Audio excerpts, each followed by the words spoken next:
Сәлем, менің атым Әсел, және осы сабақта біз past simple өтетін боламыз. Ондай болса, кеттік. Жалпы past simple деген ол болып кеткен іс-әрекетті білдіреді. Яғни осы шақпен қатысы жоқ. Бұрында немесе бір белгілі бір мезгілде орындалып кеткен бір іс-әрекет.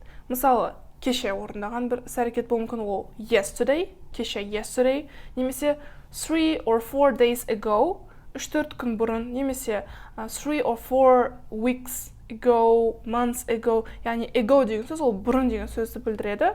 Немесе белгілі бір жылды айтамыз. Мысалы, in 1998, 1998 жылы, немесе in 2003, 2003 жылы. Окей. Немесе the day before yesterday, ол арғыны деген сөз, яғни the day before yesterday. Яғни кешегі күннің алдында ол арғын. Окей. Келесі, when I was a child, мен бала болған кезде. When деген сондай бір кезде деген сөз. When something happened, бір нәрсе болған кезде. Демек, бұл өткен шақты білдіреді. Немесе last night, өткен түні, last week, өткен апта, last month, өткен айда, last year, last century, etc. Енді past simple'дың структурасына мән берейік. Past simple бізде өте оңай жасалады. Subject қосылған verb, қосылған ed. Subject деген ол бізде зат есім, кім не деген сұраққа жауап береді, және verb деген ол етістік, бір іс-әрекетті білдіреді, және ed деген бұл жерде бізде жалғау болып тұр. Past simple-дың жалғауы. Сонда өте оңай екен, I, you, we, they, he, she, it қосылған verb, қосылған ed. Мысалы, айтайық, they watched TV yesterday morning. Олар кеше таңертең теледидар көрді. Олар кеше көрді, яғни бұл біткен бір іс-әрекетті білдіреді, өтіп кеткен. Сол үшін біз бұл жерде they watched деп тұрмыз. Яғни етістікті past simpleға аударып тұрмыз. Watch қосылған ed. They watched TV yesterday morning. Окей. Ал енді present simple мен past simple'ды салыстырып көрейік. They watch TV every morning. Олар күнде таңертең теледидар көреді. Сонда бұл жерде күнделікті жасалатын іс-әрекетті білдіріп тұр. Сол үшін біз бұл жерде present simple қолданып тұрмыз. Ал past simple бұл жерде қалай болып тұр? Yesterday morning болып тұр, кеше таңертең, демек ол өтіп кеткен іс-әрекетті білдіреді. Сол үшін біздің сөйлем бұл жерде past simple болып тұр. Окей, енді past simple'ды жасау үшін жалпы етістіктің екі түрі бар. Ең біріншісі ол regular verb деп айтылады, дұрыс етістік, және irregular verb, бұрыс етістік, яғни дұрыс емес етістік. Жалпы не үшін біз regular verbті дұрыс етістік деп айтамыз? Өйткені олар осы ережені ұстанады. Қандай ережені? Жаңағы verb қосылған ed ережесін. Яғни етістік қосылған ed. Мысалы, work қосылған ed, worked. Work деген жұмыс істеу, ал work деген жұмыс істедім. Яғни өтіп кеткен шақта. Dance билеу, danced биледім. Немесе study оқу, studied оқыдым. Окей. Енді irregular verbs деген бар, ол бұрыс деп айттық. Себебі олар ережелерді ұстанбайды, яғни оған ed қосылмайды, ол түбегейлі өзгереді. Жалпы ағылшын тілінде 500 етістік бар, irregular, қорқудың қажеті жоқ, оның бәрін жаттаудың қажеті жоқ. Сіз 50-80 білсеңіз, ол жеткілікті. Мен өзім бір 150-200 шақты irregular verbs білемін. Соның өзім өте қатты жеткілікті. Сол үшін уайымдаудың қажеті жоқ, және олар әрқашан кездесе беретін болады, сол үшін сіз оны жаттап алуыңыз керек болады. Окей? Мысалы, go деген ол бару. Go дегенге біз егер барғанмын деп айтқымыз келсе, өткен шақта, онда біз оған ed қоспаймыз, өйткені ол irregular verb болып табылады, яғни ол бұрыс етістік болып табылады. Сонда go деген went болып кетеді. Мен бардым, I went. Немесе eat деген ол тамақ жеу, ate деген ол жедім деген сөз. Eat, ate. Немесе speak деген ол сөйлеу, spoke деген ол сөйледім деген сөз. Окей? Жалпы міне сіздерге осындай таблицаны жаттау керек болады. Бұл таблицаны біз үшке бөлеміз. Ең біріншісі ол infinitive деп айтылады, яғни V1. V1 деген бұл жерде етістіктің бірінші формасы, яғни өзгермеген өзінің негізгі етістіктің формасы. Келесі ол past simple. Past simple деген ол өткен шақ, оны біз V2 деп айтамыз, яғни verb 2. Етістіктің екінші формасы, өткен шақтағы формасы, және past participle verb 3. Жалпы біз бұны әлі өткен жоқпыз, бірақ бұны біз present perfect, past perfect, яғни perfect tense өткен кезде үйренетін боламыз. Сол үшін егер жаттайтын болсаңыз, бірден үшеуін жаттаған дұрыс болады. Яғни be, was, were, been, come, came, come, find, found, buy, bought деген секілді бірден үшеуін де жаттаған дұрыс болады. Әрине аудармасымен бірге. Және мен сізге үй жұмыс ретінде осын жіберетін боламын, ол міндетті түрде осы irregular verbs, яғни бұрыс етістіктерді жаттап алуыңыз керек болады. Окей. Енді осы таблицаға мән берсек, мысалы қараңыздар. Ең біріншісі ол be деп тұр. Be деген ол болу, to be, яғни болу етістігі. Келесі екінші формасында ол was, were болады. Яғни болғанмын, өткен шақта, немесе болдым. Сосын past participle been. Окей. Келесі етістік, мысалы begin деген ол басталу деген сөз. Басталды деп өткен шақта ауыстыратын болсақ, ол кезде began болады, және үшінші формасы ол begun. Окей, сонда біз жаттағымызда begin, began, begun деп жаттаймыз. Және осындай 80 шақты етістік болады, соны міндетті түрде жаттап алуымыз керек болады, окей?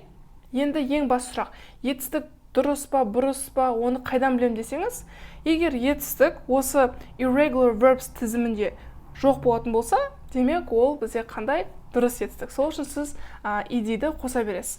Окей? Мысалы, work деген етістік, ол жұмыс істеу деген етістік, Осы work деген дұрыс па, бұрыс па білу үшін мен irregular verbs етістік тізімін ашамын, сол жақтан work-ті іздеймін. Егер work деген етістік оның тізімінің ішінде болмайтын болса, демек бұл дұрыс етістік. Сол үшін мен оны өткен шаққа ауыстыратын болсам, жай ғана ed қоса саламын. Сол кезде work, worked болады. Енді past simple сөйлемде қалай қолданатынын қарап шығайық. Болымды, болымсыз және сұраулы сөйлем. Жалпы бұл жерде өте оңай, өйткені біз бұл жерде he, she, it-ті бөліп, немесе I, you, we, they-ді бөлмейміз. Бұл жерде барлық есімдіктерге бірдей ереже, яғни verb қосылған ed. Мысалы, I played tennis yesterday. Мен кеше теннис ойнадым. You played tennis yesterday. Сен кеше теннис ойнадың. She played tennis yesterday. Ол кеше теннис ойнады. We played tennis yesterday. Біз кеше теннис ойнадық деген секілді, окей? Яғни бұл жерде біз жай ғана subject, қосылған verb, қосылған ed структурасын ұстануымыз керек болады. Ал егер біздің етістігіміз бұрыс етістік болса, яғни irregular verb болатын болса, ол кезде біз ed қосмаймыз, ол кезде білесіздер оның түбегейлі ол өзгеретін болады формасы. Сол үшін біз оны тізімнен іздеп қараймыз. Мысалы, I went to the cinema. Мен кинотеатрға бардым. Бұл жерде went деген оның негізгі формасы go болып тұр. Яғни осы шақтағы формасы go болып тұр, және өткен шақтағы формасы went болып тұр. Сонда go, went. Демек бұл жерде I went to the cinema деген мен кеше кинотеатрда болдым деп айтсақ болады. I went to the cinema yesterday. Немесе you went to the cinema yesterday. Сен кеше кинотеатрда болдың. Немесе олар кеше кинотеатрда болды. They went to the cinema yesterday. Енді болымсыз сөйлемді қарап шығайық. Мысалы, естеріңізде ма, present simple өткен кезде біздің көмекші етістіктеріміз do мен does болды. Ал past simple'дың көмекші етістігі ол did. Сонда, егер мен болымсыз сөйлемді жазғым келетін болса, онда мен did plus not plus verb. Яғни verb 1. Сонда қалай болады екен? I, you, we, they, he, she, it қосылған didn't. Қысқаша, did not. Яғни қосылған V1, яғни verb 1. Мысалы, I didn't play tennis yesterday. Мен кеше теннис ойнаған жоқпын. Сонда бұл жерде didn't play деген didn't. Бұл жерде болымсыз past simple'дың көмекші етістігі болып тұр. Және play деген бұл жерде ол ойнау verb 1. Яғни бірінші негізгі формасында тұр. Бұл жерде ed-ді алып тастаймыз, себебі didn't дегеннің өзі, яғни did деген көмекші етістіктің өзі бұл жерде өткен шақта болған бір етістік екенін білдіріп тұр. Окей.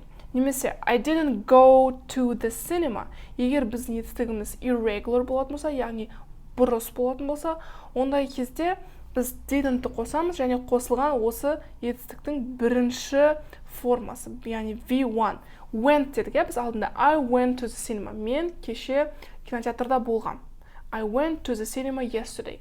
Егер мен болмағаным деп айтқым келсе, I didn't go to the cinema yesterday болады. Сонда didn't-тан кейін мен go-ды қолданам. Go бұл жерде V1 болып тұр. Яғни етістіктің бірінші формасы болып тұр. Окей. Енді сұраулы сөйлем. Сұраулы сөйлемде бізде did деген көмекші етістік subject'тің алдына келеді, я? Did you or did they, did I, did she plus verb 1.